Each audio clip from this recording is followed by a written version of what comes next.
राष्ट्रीय फलक पर लगातार सिमट रही कांग्रेस के सामने शनिवार को एक और संकट बढ़ गया है। पार्टी के नेता राहुल गांधी जहां तमिलनाडु में प्रचार अभियान में जुटे हुए हैं, वहीं गुलाम नबी आजाद, आनंद शर्मा और कपिल सिब्बल जैसे दिग्गज कांग्रेसी जम्मू में जुटे और एक नया मोर्चा खोलने का संकेत दिया।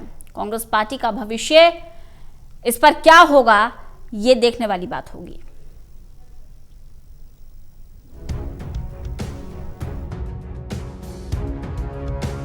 कांग्रेस के लिए एक मुसीबत खत्म नहीं होती, उससे पहले दूसरी आ जाती है।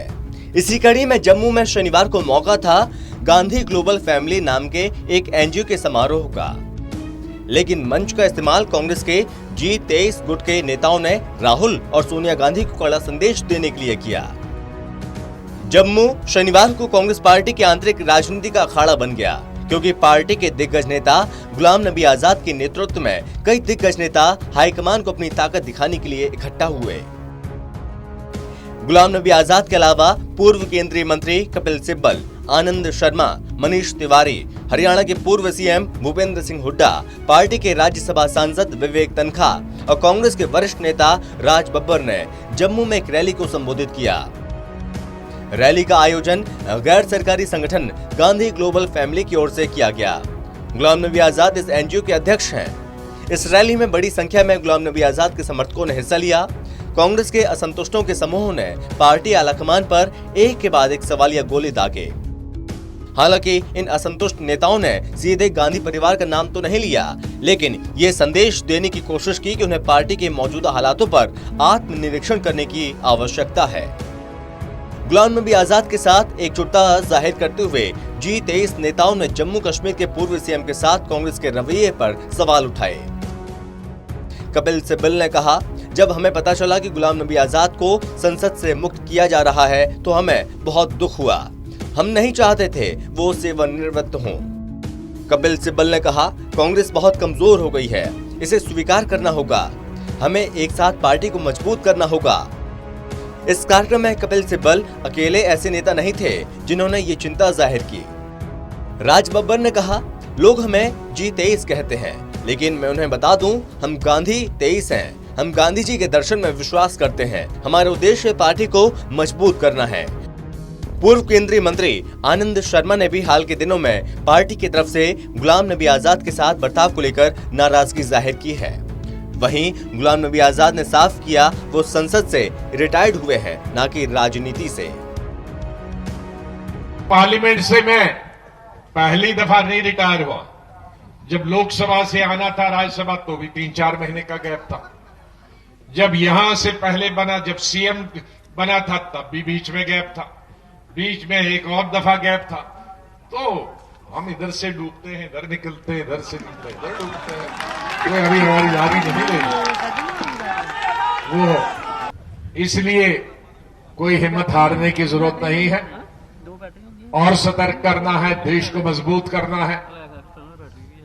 चीन पास में है, पाकिस्तान पास में, हमारी पूरा सहयोग, जो हमारी फौजी हैं हमारे बॉर्डर पर, हम उनकी सराहना करते हैं। हमारी सिक्योरिटी फोर्सेस है, आर्मी है, उनका हम पूरा समर्थन करते हैं। हम उनके साथ हैं दुश्मन का मुकाबला करने के लिए। और मैं उन तमाम राजनीतिक दलों का जो 25-26 है, जिन्होंने बीजेपी से लेकर प्रधानमंत्री जी से लेकर शरद पवार जी से लेकर सीपीआई सीपीएम से लेकर बीएसपी समाजवादी से लेकर टीएमसी से लेकर डीएमके एआईडीएमके से लेकर तेलुगु देशम से लेकर टीआरएस से लेकर नॉर्थ ईस्ट की रीजनल पार्टी से लेकर प्रधानमंत्री जी तक, मैं उन सब का धन्यवाद करता हूं जिन्होंने मेरी पार्लियामेंट रिटायरमेंट पर जो बधाई आपको जाती है, क्योंकि आपने मुझको चुन के दिया था, मेरे साथियों में चुन के दिया था, मैं उनका भी आभार प्रकट करता हूं। बहरहाल शनिवार को कांग्रेस की अंदरूनी लड़ाई बाहर देखने को मिली, लेकिन ये तब शुरू हुआ जब इन 23 नेताओं ने मिलकर कांग्रेस पार्टी की अंतरिम अध्यक्ष सोनिया गांधी को पत्र लिखा था और कांग्रेस में सुधार की जाने की हिमायत की थी। इस पत्र को लेकर बहुत बवाल हुआ। कांग्रेस आलाकमान ने राज्यसभा में गुलाम नबी आजाद को फिर से नामित करने में दिलचस्पी नहीं दिखाई। पार्टी ने राज्यसभा में विपक्ष के नेता पद के लिए आनंद शर्मा की जगह राहुल गांधी के वफादार मल्लिकार्जुन खड़गे को चुना। राहुल गांधी की हालिया विवादास्पद उत्तर दक्षिण टिप्पणी, नए पार्टी अध्यक्ष और अन्य संगठनात्मक मामलों पर लंबित निर्णय, पत्र विवाद के बाद कांग्रेस के G23 नेताओं को दरकिनार करना, 4 राज्यों और 1 केंद्र शासित प्रदेश में विधानसभा चुनाव को लेकर सीट बंटवारे के समझौतों पर बातचीत की जा रही है, लेकिन गुलाम नबी आजाद के अनुभव का इस्तेमाल नहीं किया जा रहा है। बहरहाल कांग्रेस की आंतरिक लड़ाई जारी है। सभी के मन में ये सवाल है कि देश की इतनी पुरानी पार्टी के लिए आगे का रास्ता क्या होगा। क्या कांग्रेस हाईकमान G23 गुट के खिलाफ अनुशासनात्मक कार्रवाई कर सकता है? हालांकि पार्टी ने अभी तक इस तरह का कोई संकेत नहीं दिया है। कांग्रेस ने इन सभी घटनाक्रमों को लेकर निराशा जरूर जाहिर की है। Special desk, total news.